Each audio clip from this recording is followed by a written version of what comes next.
नमस्तेऽस्तु महामाये श्रीपीठे सुरपूजिते चङ्गचक्रगदाहस्ते महालक्ष्मी नमोऽस्तु ते।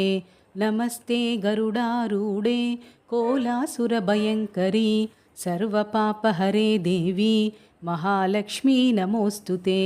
सर्वज्ञे सर्ववरदे सर्वदुष्टभयङ्करी सर्वदुःखहरे देवी महालक्ष्मी नमोऽस्तु ते। सिद्धिबुद्धिप्रदे देवी भुक्तिमुक्तिप्रदायिनी मंत्रमूर्ते सदा देवी महालक्ष्मी नमोऽस्तु ते। आद्यङ्करहिते देवी आदिशक्तिमहेश्वरी योगन्ये योगसम्भूते महालक्ष्मी नमोऽस्तु ते। स्थूलसूक्ष्ममहारौद्रे महाशक्तिमहोदरे महापापहरे देवी महालक्ष्मी नमोऽस्तु ते।